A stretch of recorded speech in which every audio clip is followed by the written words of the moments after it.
Pregnancy के 3 महीने पूरे होना एक बहुत ही बड़ा माइलस्टोन है। 12 से 13 हफ्ते जब पूरे हो जाते हैं तो बहुत सारे जो अनरेस्ट है धीरे-धीरे कम होने लगता है, डिक्लाइन पे आता है नॉज़िया, वॉमिटिंग। और अब बच्चा कंस्ट्रक्ट तो हो गया है लेकिन अब वो ग्रो करेगा। अब आपकी डाइट में बहुत अच्छे चेंजेस आने चाहिए, लेकिन फीमेल जानती नहीं है, जानकारी के अभाव में वो अपनी प्रेगनेंसी में बहुत ही मीज़र कंडीशन को फेस करती हैं, बच्चे की ग्रोथ और अपनी सेहत को। ये वीडियो आपको बहुत हेल्प करेगा। Hope you like it. Do subscribe us and welcome to YouTube Mom.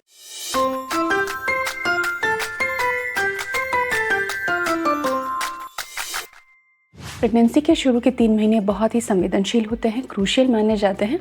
ये पूरा होने की आपको बधाई। अब बारी आती है बच्चे के नरिशमेंट की, उसके ग्रोथ की, क्योंकि अब आप सेकेंड ट्रिमेस्टर में एंटर कर चुकी हैं। तो अब आपकी डाइट में धीरे धीरे देखिए तुरंत से हर चीज़ कि अब तो ड्राई फ्रूट भी खाने हैं, अब तो घी दूध भी खाना है, अब तो हर चीज़ खानी है। अगर आप ऐसे करेंगे तो आपको बहुत प्रॉब्लम होगी। मैं सही टेक्निक आपको सिखाऊंगी इस वीडियो में। जैसे ही आपका 3 महीना पूरा हो जाता है, 12 हफ्ते, मैं ये नहीं कहती कि अगले हफ्ते से आप चालू कीजिए, आप 13वें हफ्ते तक भी रुक जाइए। आपको कंफर्टेबल होना होगा। जब आप कंफर्टेबल फील करना शुरू कर दें तब आप थोड़ा सा डाइट में जो खाना आप खाती हैं उसको पूरी तरह से, सपोज़ नौजिया बहुत ज़्यादा था और उसकी वजह से आप डाइट ही ढंग से नहीं खा पाती थी, एक ही चपाती खा पाती थी, तो सबसे पहले अपनी बैलेंस करनी है डाइट को। तो 2 चपाती फ्रिक्वेंट मील लेना है। अब आपको अगर 2 एक साथ नहीं खा रही हैं लेकिन एक एक चपाती 2 घंटे 2.5 घंटे के गैप से खा पा रही हैं, वैसे खाना है। 1 बोल दाल का एक्स्ट्रा पी लेना है आपको, फ्रूट्स बढ़ा लेने हैं आपको। धीरे धीरे हर हफ्ते 1 या 2 चीज़, हर 2-3 दिन में एक चीज़ को आप इंट्रोड्यूस कीजिए रूटीन में, उसके साथ एडजस्ट होइए, उसके साथ कंफर्टेबल होइए और तब उस पर सेटल होने पर आप अगली चीज़ पर जाइए। धीरे धीरे अपनी थाली को पूरा करना है पहले, जिसमें दाल, सब्ज़ी, सलाद, दही, छाछ, अनाज, हर चीज़ अच्छे से लेनी चालू करनी है। फिर आपको स्विच करना है मिल्क प्रोडक्ट्स पर। मिल्क प्रोडक्ट्स भी सेटल हो जाते हैं, जैसे कि आप अब दूध भी लेने लग गई हैं धीरे धीरे। पहले आप 1 कप ले रही थी, फिर आधा ग्लास लेने लगी हैं, तब जाके आप 1 गिलास दूध पर आइए। धीरे धीरे स्विच करना है। और जो कंफर्टेबल हैं उनके लिए तो कोई दिक्कत ही नहीं है, वो आराम से ले सकती हो जितना खा पा रही हैं, क्योंकि नेचुरली इस टाइम आपकी भूख बढ़ती है क्योंकि बच्चे की डिमांड बढ़ती है। सो मम्मी, आपको अब अपनी डाइट पर थोड़ा मेहनत करना है, थोड़ा ध्यान देना है। ड्राई फ्रूट्स अगर आपको पित्त करते हैं, गर्मी करते हैं, तो आप उनको भिगो कर खाइए, ये सेफेस्ट तरीका है। 4 बादाम, 1 या 2 अखरोट, 1 या 2 अंजीर, 2 खजूर, थोड़े से सीड्स आप खा सकती हैं, ओट्स में डाल के खा सकती हैं, मंचिंग कर सकती हैं, या कोई स्नैक बनाकर उसमें उन सीड्स को आप ऐड कर सकती हैं। प्रेगनेंसी में फ्लैक्स सीड्स को नहीं खाया जाता, तो आप फ्लैक्स सीड्स अवॉइड करें। अब अगले 6 महीने जो आप डाइट फॉलो करेंगी वो ही आपके आने वाले बच्चे की पूरी ज़िंदगी को डिटरमाइन करेगा कि वो बच्चा कैसा होगा और वो कितना तरक्की कर सकेगा, क्योंकि आपकी डाइट से ही उसका शारीरिक और मानसिक विकास होने वाला है। तो धीरे धीरे थाली पूरी करके दूध दही पर आइए, मिल्क प्रोडक्ट्स बेटर कीजिए, 1 या 2 सर्विंग चालू करिए, वो हो जाता है। तब आप ड्राई फ्रूट्स पर आइए, वो भी अच्छे से होने लगता है। जब आप 5वें-6ठे महीने में आ जाती हैं तब जाके अब आप इतनी कंफर्टेबल हो जाती हैं कि अब आप ड्राई फ्रूट के लड्डू, रागी के लड्डू, इनका इस्तेमाल चालू कर सकती हैं। आप जूसेस भी चालू कर सकती हैं। अब अगर आप पहले से नहीं ले रही हैं, केसर मिल्क भी चालू कर सकती हैं 5वें महीने से। तो चौथा महीना लगते ही आपको बहुत अच्छे से डाइट पर फोकस करना है, लेकिन स्टेप बाय स्टेप।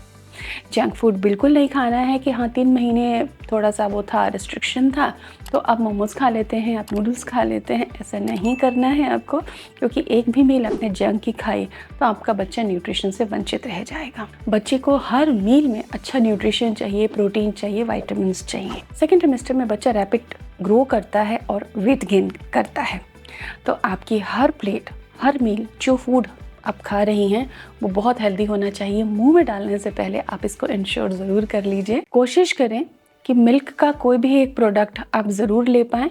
अगर दूध नहीं ले पाती हैं डायरेक्टली तो आप दही या छाछ का इस्तेमाल कर लीजिए। जब दूध की टॉलरेंस आ जाए, बाद में आप दूध पर भी स्विच कर जाएं कि एक बार दूध ले लिया, एक बार कर्ड ले ली, कभी बीच में प्यास लगने पे छाछ पी ली। इस तरीके से आप स्विच कर सकती हैं आगे।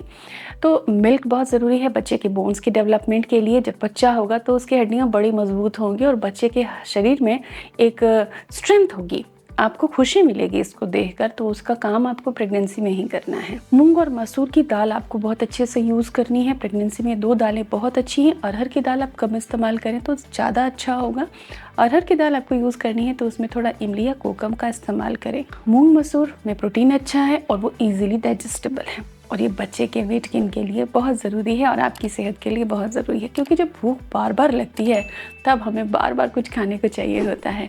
तो आप जब भी घर में दाल बनती है, एक बोल सेपरेट रखते हैं, बाद में उसको फ्राई करें, तड़का लगाएं जो भी, लेकिन प्लेन दाल रखते हैं और गर्म करके या इंस्टेंटली आप उसको सूप की तरह पी सकते हैं। ये बहुत ही इजी मेथड बताया है जो हर माँ, बिजी से बिजी माँ भी कर सकती है। दालें जो हैं ये प्लेसेंटा को भी स्ट्रेंथ देती हैं, प्लेसेंटल फ्लो को भी इम्प्रूव करने में हेल्प करती हैं, क्योंकि ये खून बढ़ाने में हेल्प करती हैं। इनमें प्रोटीन होता है, खून का हाफ पार्ट जो होता है हीमोग्लोबिन का प्रोटीन होता है, तो प्रोटीन बहुत ज़रूरी है। दालों के फॉर्म में फाइबर और प्रोटीन दोनों ही आपको मिल जाते हैं और आयरन भी अच्छी मात्रा में होता है। ड्राई फ्रूट्स आपको सभी खा लेने हैं, अगर आप एलर्जिक नहीं हैं, अफोर्ड कर सकते हैं, इजीली अवेलेबल है और आपको खाया जा रहा है तो आप सारे खाइए, लेकिन हमेशा याद रखना है कि ज़्यादा मात्रा में नहीं खाना है। 2 खजूर आप पूरी प्रेगनेंसी खा सकते हो, इट्स टोटली सेफ। 9वें महीने हम खजूर की मात्रा बढ़ाते हैं, लेकिन पूरी प्रेगनेंसी 2 से 3 खजूर आप खा सकती हैं हर दिन। अंजीर, मुनक्के खा सकती हैं जो कॉन्स्टिपेशन भी दूर करता है। बादाम, काजू, अखरोट, पिस्ता, सारे ड्राई फ्रूट आप खा सकती हैं, लेकिन मार्केट के तले हुए या पैकेज्ड जो आते हैं फ्लेवर्ड, उन्हें अवॉइड करना है। भिगोकर खाना सबसे बेस्ट तरीका है। ड्राई फ्रूट्स बच्चे के brain, nervous system, muscles and bone सबके डेवलपमेंट के लिए बहुत फ़ायदेमंद होते हैं। जितनी भी सीजनल सब्जियां हैं वो आपको सभी खानी चाहिए। सेलेक्टिव नहीं होना है कि 1 या 2 सब्जी पर हम टिक गए और वही हम रिपीटेड यूज़ कर रहे हैं। आपको सीज़न की सभी सब्जियां यूज़ करनी है, जो भी सीज़न चल रहा है, जो सब्जियां अवेलेबल हैं और वो आपको गैस नहीं करती हैं।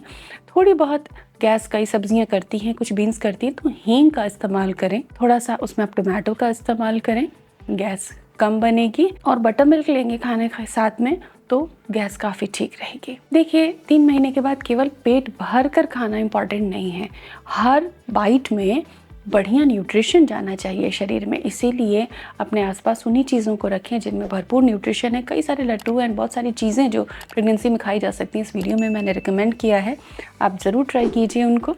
दे आर प्रिटी गुड। होप आप इस वीडियो को बहुत अच्छे से समझेंगे और फॉलो करेंगे। Thank you.